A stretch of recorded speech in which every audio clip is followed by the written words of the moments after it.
لیکن جو نمبر مجھے ملا وہ کہتے ہیں کہ یہ آپ کا ملایا ہوا نمبر درست نہیں ہے، اور پھر میں نے ایک اور جگہ سے لینے کی کوشش کی، اور یہ عموماً وہی نمبر ہیں 0345 والے جو سرکاری سطح کے اوپر ان افسروں کو ملے ہوئے ہیں، اور یہ افسر جو ہیں وہ درخور اتنا ہی نہیں سمجھتے ان ٹیلی فون. آپ ایس ڈی او، آپ کے ہر بل کے اوپر کم از کم لیسکو کے ہر بل کے اوپر ایس ڈی او کا نمبر لکھا ہوتا ہے، ایکسین کا نمبر لکھا ہوتا ہے، لیکن وہ نہیں اٹھاتے فون.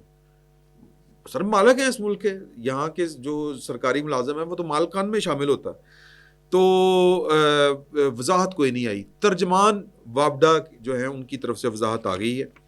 وہ کہتے ہیں کہ جی کہ ترجمان کی وضاحت میں آپ کو پڑھ کے سنا رہا ہوں کہ ترجمان وابڈا نے پبلک اکاؤنٹس کمیٹی کے معزز رکن جناب ثناء اللہ مستی خیل کے بیان اور اس کے نتیجے میں پبلک اکاؤنٹس کمیٹی کا اجلاس مؤخر ہونے کے بارے میں وضاحت کی ہے. ترجمان وابڈا کہتے ہیں کہ جناب ثناء اللہ مستی خیل سمیت پارلیمان کے تمام ارکان ہمارے لیے انتہائی قابل احترام ہیں. جناب ثناء اللہ مستی خیل کی رہائش گاہ سے بجلی کا میٹر اور ٹرانسفارمر اتارے جانے میں وابڈا کے کردار کے بارے میں ان کا تاثر درست نہیں. ترجمان وابڈا نے واضح کیا ہے کہ 2007 میں کی گئی ری اسٹرکچرنگ کے بعد گزشتہ 18 سال سے بجلی کی ترسیل اور تقسیم کے معاملات این ٹی ڈی سی اور پاور ڈسٹریبیوشن کمپنیوں کی ذمہ داری ہیں، اور یہ کمپنیاں وابڈا کے ماتحت نہیں. کسی مقام پر میٹر یا ٹرانسفارمر لگانا یا اتارنا وابڈا کے دائرہ اختیار ہی میں نہیں ہے. وابڈا کی بابت منفی رویہ اور اس کی تشہیر سے گریز کیا جانا چاہیے. وابڈا کا دائرہ اختیار نئے ڈیمز اور ہائیڈرو پاور پروجیکٹس کی تعمیر اور موجودہ پن بجلی گھروں کے آپریشن اور دیکھ بھال تک محدود ہے. یہ تو ہو گیا جی ترجمان صاحب کی سٹیٹمنٹ. لیکن سر ایک میں اگر اصولی بات کروں تو مجھا نہیں پہنا یہ بھی، لیکن فیسکو والوں نے فون نہیں اٹھایا، یا وابڈا کے ترجمان کی طرف سے تو جناب وضاحت آ گئی ہے، فیسکو والوں کی طرف سے نہیں آئی. کچھ یہاں پہ لوگ انٹچیبل ہیں، وہ حاتم لکھ جیندہ لکھ دا مریا سوا لکھ دا، لیکن معاملہ یہ ہے کہ اس کو ٹھیک کس طرح سے کرنا ہے. اس ساری چیز کو، اس سارے عمل کو پاکستان کی سیاسی جماعتوں نے ہی ٹھیک کرنا ہے اور کسی نے ٹھیک نہیں کرنا. یہ بات میرا خیال ہے کہ پاکستان کی سیاسی جماعتوں کو سمجھنی چاہیے. لیکن بہرحال یہ جو بھی معاملہ ہے، میں نے تھوڑا سا یہ پتہ کرنے کی کوشش کی کہ ابھی تک وابڈا میں کتنے جرنیل جو ہیں وہ آئے ہیں. تو جناب یہ وابڈا کے قیام کے بعد جو ہیں مسٹر جی احمد خان، یہ 1958 میں آئے تھے، یہ چیئرمین وابڈا. پھر ان کے بعد جو تھے یہ رہے ہیں جی 10/2/1958 سے 15/12/1958 تک. اگر مجھے آپ اجازت دیں، بڑے لمبے چوڑے نام ہیں، 20 کے قریب نام ہیں، باقی جو ہیں وہ کیئر ٹیکر کے طور کے اوپر آئے. تو جو جرنیل ہیں میں آپ کو ان کی طرف لے کے چلتا ہوں. یہ جناب میجر جنرل سعد رفیق صاحب، یہ آئے تھے 1975 میں، اور پھر ان کے بعد میجر جنرل فضل رزاق، یہ آئے تھے 1976 میں، ان کے فوری بعد. پھر لیفٹیننٹ جنرل صفدر بٹ، یہ آئے تھے 1981 میں. پھر آئے لیفٹیننٹ جنرل زاہد علی اکبر، یہ 1987 میں آئے.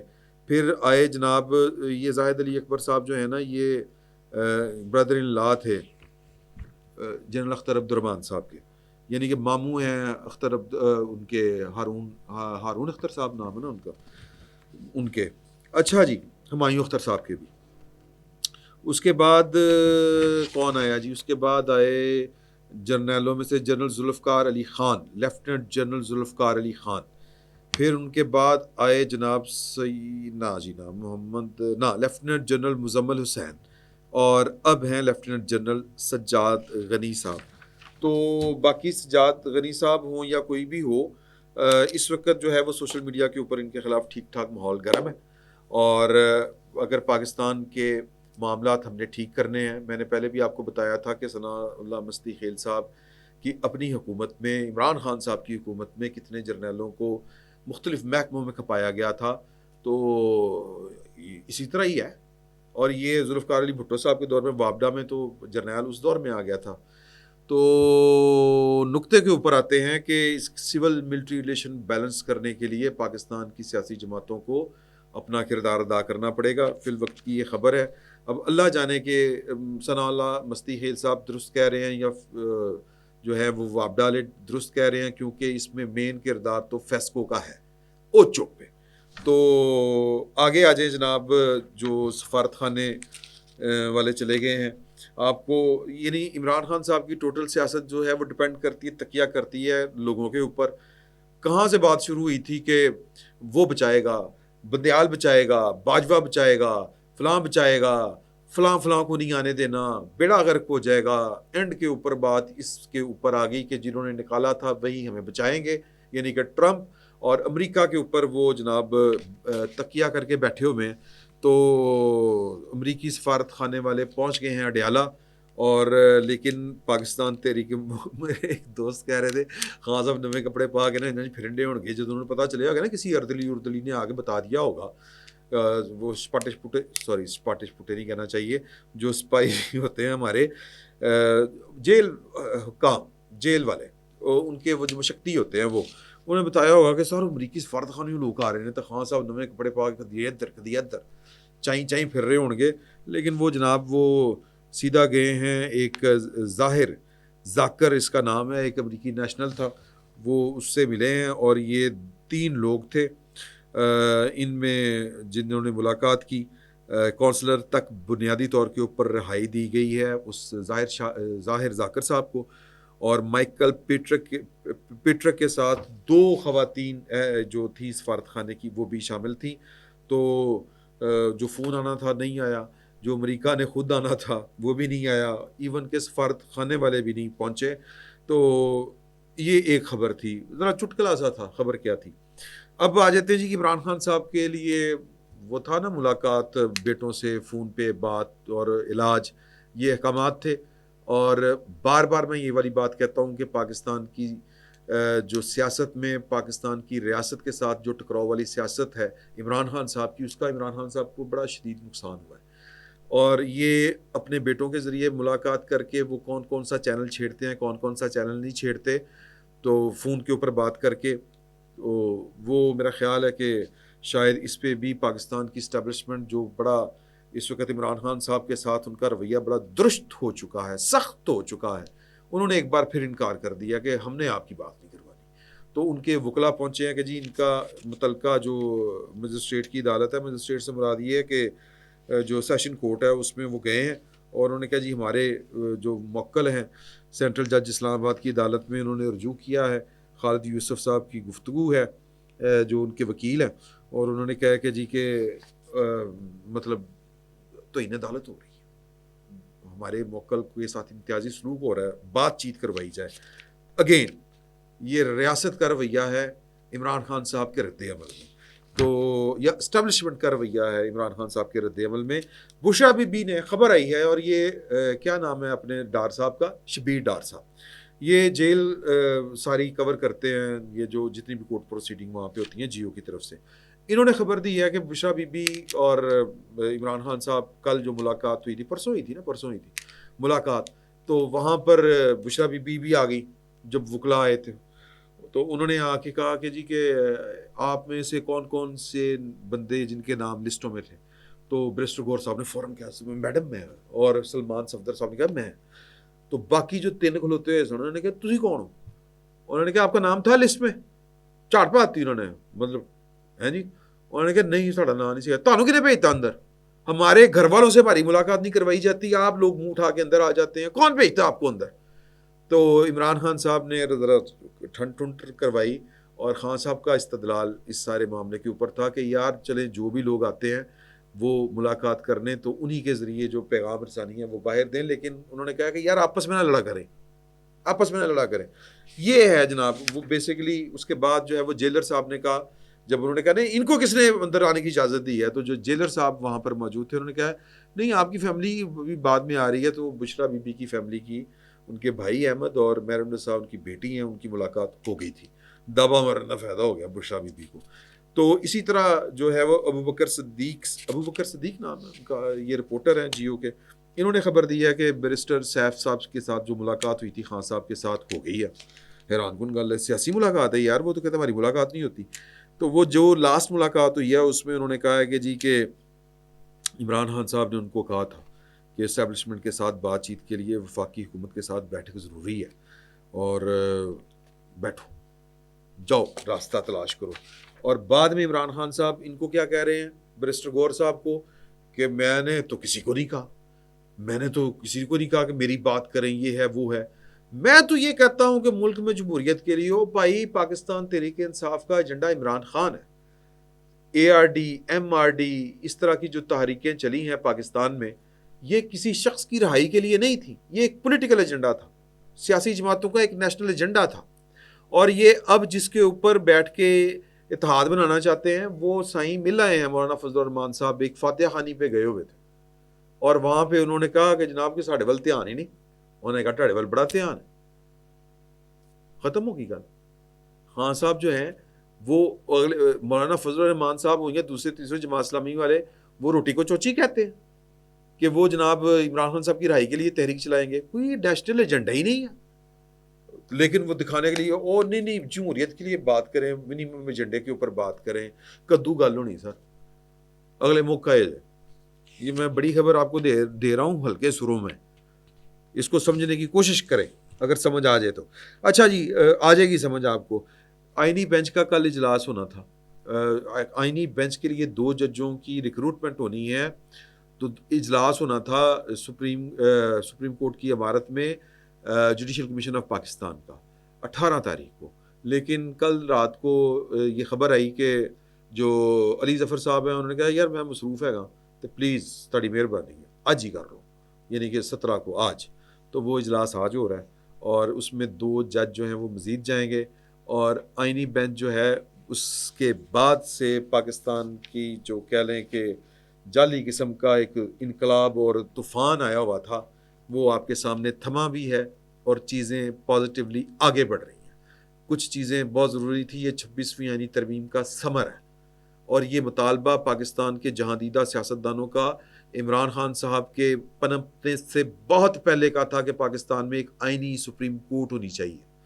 لیکن لے دے کے ایک آئینی بینچ بنا، اور پھر اب آپ کے سامنے، ورنہ ہوتے تو سٹیج لگا ہوتا تھا بدیال صاحب کے دور میں، ایون جو تھے اپنے قاضی فائزہ صاحب ان کے دور میں بھی ٹاس چل رہی ہے جناب. وہ ٹکروں کے لیے اور پبلک کنزمپشن کے لیے ریمارکس چل رہے ہیں، تو فرق پڑا ہے.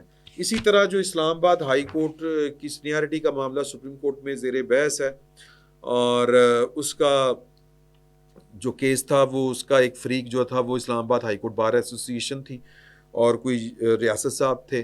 جب یہ والی پٹیشن دائر کی گئی کہ ہم ان کا کیس لڑیں گے، سر ختم ہو گیا. کیونکہ جو اب وہ انہوں نے درخواست واپس لینے کا فیصلہ کر لیا. انہوں نے کہا کہ یہ آئینی معاملات ہیں جو آئینی اداروں کے اندر باہمی طور کے اوپر ہی حل ہونے چاہیے. یہ کیوں ہوا؟ میں نے قیوم صدیقی صاحب سے پوچھا. انہوں نے کہا وکلا کی سیاست ہے. پہلا جو وکیل تھا وہ حامد خان لابی سے تھا. وکیل سے مراد ہے کہ اسلام آباد ہائی کورٹ بار ایسوسیشن کا صدر ریاست صاحب. اب الیکشن ہوئے ہیں اور ان کا مخالف دھڑا جیت گیا ہے، اور ان کا نام ہے واجد گیلانی صاحب. تو انہوں نے ان کی ویسے بھی کوئی ٹیم پٹاس ہے ان سیاسی ججوں کے ساتھ. ایک ہیں پلاٹ شلاٹ بڑے پسند ہیں، تو وہ ان کو جو ہے ان کی مخاصمت میں انہوں نے پٹیشن واپس ہی لی. جاؤ وجہ کرو. تو جناب یہ اب تک کی خبریں تھیں. تو دیکھیں کہ 2 جج کون سے ہیں جن کا نام آتا ہے، اور ثناء اللہ مستی ہل صاحب کے معاملے کے اوپر فیسکو کیا اپنا موقف پیش کرتی بھی ہے کہ نہیں کرتی، یا پھر مجا نہیں ہے پہنا. دیکھتے ہیں کیا ہوتا ہے. فی الوقت اتنا ہی. بہت بہت شکریہ.